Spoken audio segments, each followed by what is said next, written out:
ہر وہ بندہ جو پاکستان کی جان و مال کی حفاظت کرتا ہے، ملک کے لیے سچ بولتا ہے، ہمارے فوج کے ایک شہید کے، ایک غازی کے قطرے کا بھی پوری قوم مقروض ہے، جو سرحدوں کی حفاظت کرتے ہوئے جان اٹھاتے ہیں۔ اگر ہم گھروں میں محفوظ ہیں تو یہ پاک ہو جائے، لیکن ہاں، کسی بھی سرکاری ادارے کو سیاست کرنے کا قطعاً کوئی حق نہ تھا، نہ ہے، نہ ہوگا۔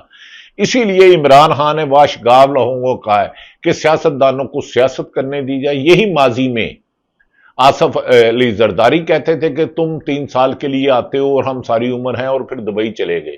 یہی نواز شریف نے پی ڈی ایم کے جلسے میں اور وزیر اعلیٰ پنجاب نے گجرانوالہ میں جب پی ڈی ایم کا احتجاج ہوتا تھا، وہ جلسے میں وہاں کی نعرے بازی کر رہے، میرے منہ سے تو وہ لفظ بھی نہیں نکل سکتے، انہوں نے دہشت گردی کی وجہ جس کو قرار دیا تھا، میں اس کو محافظ کہتا ہوں۔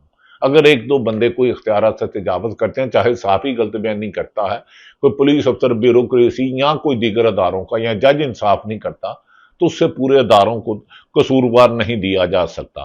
ناظرین، اب یہ صورتحال ہے کہ پنڈی اسلام آباد مکمل طور پر جگہ جگہ بربادہ کنٹینر تعینات ہیں۔ دوسری طرف خود D G I S P R نے کہا کہ فوج کو اس سیاست سے دور رکھا جائے، ہمیں یہ مناسب نہیں کہ ہر روز میں مائک کے آگے آؤں۔ یقیناً یہ انہوں نے ٹھیک کہا، ان کا کام سرحدوں پر حفاظت ہے۔ بھارت جیسا وقار ملک وہاں ہے، جہاں افغانستان کے وزیر خارجہ جا چکے ہیں، اور بھارت بھی پاکستان پر حملے کی دھمکیاں دے رہا ہے، لیکن ہمیں یقین ہے کہ ہمارے ادارے بھرپور جواب دیں گے۔ D G S P R کی بغیر بہتر تو یہ ہوتا کہ وہاں کے پشاور کے مقامی صحافیوں نے بہت اچھے سوالات کیے، اس میں آپ بہت زیادہ تفصیلات سنیں۔ انہوں نے کہا کہ وہ اسلام آباد سے تقریباً کافی صحافی لے کر گئے تھے غالباً، یا وہ خود گئے تھے، لیکن وہاں کے ایک سینئر صحافی نے کہا کہ ہم 20-25 سال سے دہشت گردی دیکھ رہے ہیں، بہتر یہ ہوتا ہے اسلام آباد کے بعد آج ہم سے سن لے۔ اس میں ایک خاتون کا سوال بھی زیر فہرست ہے۔ ناظرین، یہ ہے کہ اب اس پر D G I S P R صاحب آپ دیدہ بھی ہو گئے۔ یقینی جس فوج کے جوان شہید ہوں، کرنل میجر رضوانہ شہادتیں دیں، اس کا ہر پاکستانی کی آنکھ نم ہوتی ہے، لیکن ہم یہ گزارش کریں گے پولیس غیر جانبدار رہے، آئین کے پابند رہے، بیوروکریسی آئین کے پابند رہے، حکمرانوں کے کہنے پر ہر ایک کو مار پیٹنا نہ شروع کیا جائے۔ دوسری طرف آ جاتے ہیں، عمران خان نے واضح پیغام دیا کہ علی امین گنڈا پور کا استعفیٰ منظور نہ ہوا تو بھرپور احتجاج کیا جائے گا، اور اس میں کسی قسم کا کمپرومائز نہیں کیا جائے گا۔ ناظرین، اگر خیبر پختونخوا اسمبلی کے نمبر گیم دیکھے جائیں تو 91 ان کے ہیں اور 53 مولانا فضل الرحمان اے این پی مسلم لیگ پر ملا کے ہیں۔ تو جس پر عمران خان انگلی رکھے گا، اس نے شاہد افریدی پہ رکھی ہے، سہیل افریدی پہ رکھی ہے، تو بظاہر وزیر اعلیٰ اس کے بننے میں کوئی رکاوٹ نہیں۔ جو روکے گا تو پشاور ریئیکٹ کرے گا، کے پی کے ریئیکٹ کرے گا، یہ غلطی نہیں کرنی چاہیے۔ ناظرین، کے پی کے میں وفاقی حکومت کی طرف سے یہ خبریں گردش کر رہی ہیں کہ گورنر آج لگایا جا سکتا ہے۔ یقیناً حکومت لگائے گی تو یہ غلطی کرے گی۔ یاد رکھیں کہ پیپلز پارٹی کے دور میں جب پنجاب میں مسلم لیگ نون کی حکومت تھی، گورنر آج لگایا گیا تھا، لیکن یہ ان کے اراکین اسمبلی نہیں ٹوٹ سکے، اور پی ٹی آئی کے لوگ اراکین اسمبلی عمران خان کا ساتھ چھوڑنے کے لیے تیار نہیں۔ اگر یہ لگایا جاتا ہے تو شاید حالات کشیدگی کی طرف بڑھ سکتے۔ گورنر کے پی کے فیصل کریم گنڈی وہ مختلف سیاسی جماعتوں سے مل رہے ہیں، مولانا فضل الرحمان سے، احمد قانسی سے، اور بند کمروں بھی ملاقات کر رہے ہیں۔ ان کی یہ ملاقاتیں جمہوریت کے لیے جوڑ توڑ، اور سنا جا رہا ہے طاقت کا استعمال بھی عروج پر ہے، لیکن یہ میرا خیال ہے وفاقی حکومت کی غلطی ہوگی، انہیں گورنر کو روکنا ہوگا کہ عوام کی اکثریت کے فیصلے سے ٹکرانا۔ اس وقت یاد رکھیں کہ بلوچستان میں کے پی کے سے کئی گنا زیادہ خلاب ہیں، وہاں کوئٹہ کنٹونمنٹ کے علاوہ کوئی بھی افسر بم پروف گاڑی کے علاوہ نکل نہیں سکتا، صبح تو کیا رات تو کیا صبح نہیں نکل سکتا، لہذا کے پی کے کا امن ضروری ہے۔ دوسری طرف ناظرین، پی ٹی آئی نے واشگاف لفظوں میں کہا ہے، جو کہ ہمیں کہتے ہیں کہ ہم نے افغانوں کو لاغر بنایا، تو رانا ثناء اللہ کا 7 جولائی 2022 جب وزیر داخلہ تھے، ان کا بیان پڑا ہے کہ ہم نے قمر جوید باجوہ نے، اس وقت کے D G I S I Nadeem Anjum صاحب اور دیگر لوگوں نے افغانستان سے بات کی، اور یہ ریکارڈ کا حصہ، اور یہ آپ رانا ثناء اللہ کا ٹویٹ دے سکتے ہیں۔ یہ تو D G I S P R کا آپ نے بہت سن لیا۔ عمران خان نے واشگاف لفظوں میں کہا ہے، ناظرین اب کہا جا رہا ہے کہ توشہ خانہ 2، یعنی کہ توشہ خانہ شریف خاندان نے ہزاروں نہیں تو سینکڑوں تحائف لیے، زرداری خاندان نے ہزاروں تحفہ دیو، یہاں تک کہ نگران انواراللہ کاکڑ بھی ہزاروں لے گئے، لیکن عمران خان پر توشاہانہ عدت کیس، سائفر کیس، توشاہانہ 2، توشاہانہ 3، 4، اس پر عمران خان کا 342 کا بیان سامنے آ گیا، جس میں عمران خان پر یہ کیس ثابت کوئی سزا دے ہی نہیں سکتا، بالکل آنکھیں بند کر لے اور کوئی زبردستی فیصلہ کروا دے تو مجھے نہیں پتا۔ انہوں نے کہا کہ انعام شاہ مخبر تھا کسی کا، ہم نے اس کو نوکری سے نکال دیا، اس کی گواہی کو اہمیت نہیں دی جا سکتی۔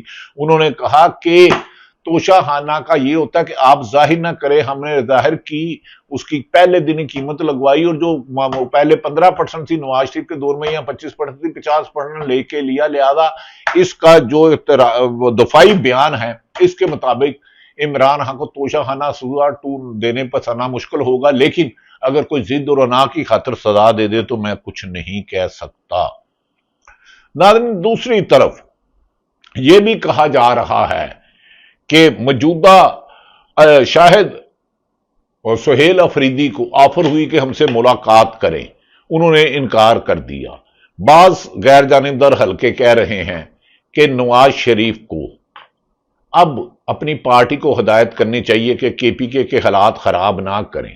یہ ہمارے ایک سینئر صحافی ہیں، انہوں نے ایک کلپ کیا ہے، اعزاز سید صاحب، انہوں نے کہا جب دہشت گردی عروج پر تھی تو اس وقت پنجاب کے وزیر اعلیٰ شہباز شریف نے طالبان کو خط لکھا تھا۔ اب انہوں نے کیا کہا کہ سنیے کہ طالبان سے مراسم کس میں تھے، اسامہ بن لادن نے پیسے کس کو دیے، کون کیا کہتا رہا، رانا ثناءاللہ کا ٹویٹ میں نے بتا دیا۔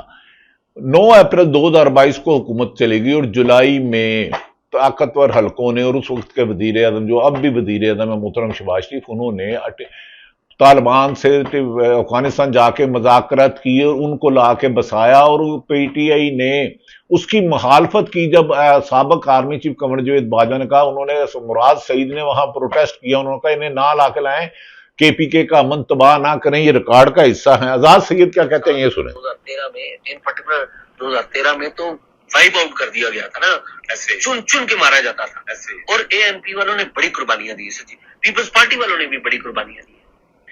یہ شہباز شریف صاحب نے تو آپ کو یاد ہے یہ چیف منسٹر تھے ان دنوں، انہوں نے طالبان کو خط لکھا تھا کہ جی آپ نا پنجاب میں کاروائی نہ کریں، تو یہ تو یہ کہہ رہے تھے کہ باقی ادھر جدھر مرضی کرتے رہے، ہمارے صوبے میں نہ کاروائی کریں۔ اب یہ ناظرین آپ نے سن لیا۔ اب بیرسٹر گوہر جو ان پر بظاہر الزام لگایا جا رہا ہے کہ انہوں نے دہشت گرد بنایا، انہوں نے کہا دہشت گردی کے ہم پہلے دن سے مخالفت، امن ہمارا راستہ ہے۔ عمران خان نے کبھی بھی دہشت گردوں سے نہیں، امن قائم کرنے کے لیے قبائلی جرگے افغانستان سے بات چیت کرنے کا کہا۔ دہشت گردی کا جو ہمدرد ہے وہ ملک کا غدار ہے، دہشت گردی کو پاؤں سے کھوڑنا ہوا۔ لیکن دہشت گردی کیا ضیاء الحق میں کس کے کہنے پہ کیا دہشت گردی پچھلے 3.5 سال میں آئی؟ کیا اس سے پہلے ہمارے جو 1 لاکھ یا 80-90 ہزار شہادتیں ہوئی ہیں، اس کو تو ہمیں دیکھنا ہوگا کس کس کی غلط پالیسیوں کی وجہ سے پاک فوج کو، پولیس کو، عوام کو قربانیاں دینا پڑی۔ جو سابق اپوزیشن لیڈر ہے گوہر ایوب، جو پاکستان تحریک انصاف سے ہے، انہوں نے حکومت کا یعنی کہ پی ڈی ایم کی حکومت کا کچا چٹھا چھاڑ لیا۔ اب ان کی زبانی سنیں وہ کیا کہہ رہے ہیں۔ Briefing reminded the general that even after PTI's departure in 2022, the military kept advocating talks with TTP. In an in-camera parliamentary briefing on 5th July 2022, یہ بھی پی ٹی آئی کی گورنمنٹ ختم ہو چکی تھی، ووٹ آف نو کانفیڈنس ہو چکا تھا، جو P D M کا وزیر اعظم وہ شہباز شریف آ چکا تھا، which was attended by the then Army Chief General Qamar Bajwa, the then ISI Chief Lieutenant General Nadeem Anjum, and the then Peshawar Corps Commander Lieutenant General Faiz Hamid. Parliamentarians were told that the reconciliation process with TTP was underway for ensuring the safety of the borders. خواتین و حضرات، دودھ کا دودھ پانی کا پانی یہاں پہ آ گیا، صاف ستھری بات ہے۔ آپ کو میں نے ایگزیبٹ نمبر 2 کا فیکٹ نمبر 3 جو ہے وہ پڑھ کے سنا دیا۔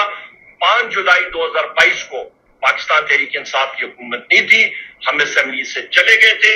آپ کے اس وقت کے آرمی چیف اور ان لوگوں نے اور پی ڈی ایم گورنمنٹ نے یہ کہا کہ ہمارے مذاکرات چل رہے ہیں ٹی ٹی پی کے ساتھ۔ ناظرین آپ نے سن لیا کہ پی ڈی ایم کی گورنمنٹ نے، آرمی چیف نے کہا ہمارے مذاکرات چل رہے ہیں ٹی ٹی پی کے ساتھ۔ میرا خیال اب ابہام کوئی نہیں رہا ہوگا۔ رانا ثناء کچھ کہہ رہے ہیں کہ وہ پی ڈی ایم اہم سرکار وزیر داخلہ تھے کہ طالبان کو کس نے بسایا. اب رانا ثناء اللہ کا حامد میر کے ساتھ سنیں. تو وہ مذاکرات کا سلسلہ پھر آپ کی حکومت نے برقرار رکھنے کا فیصلہ کیا اور اس پہ بھی ایک بند کمرے کا اجلاس ہوا.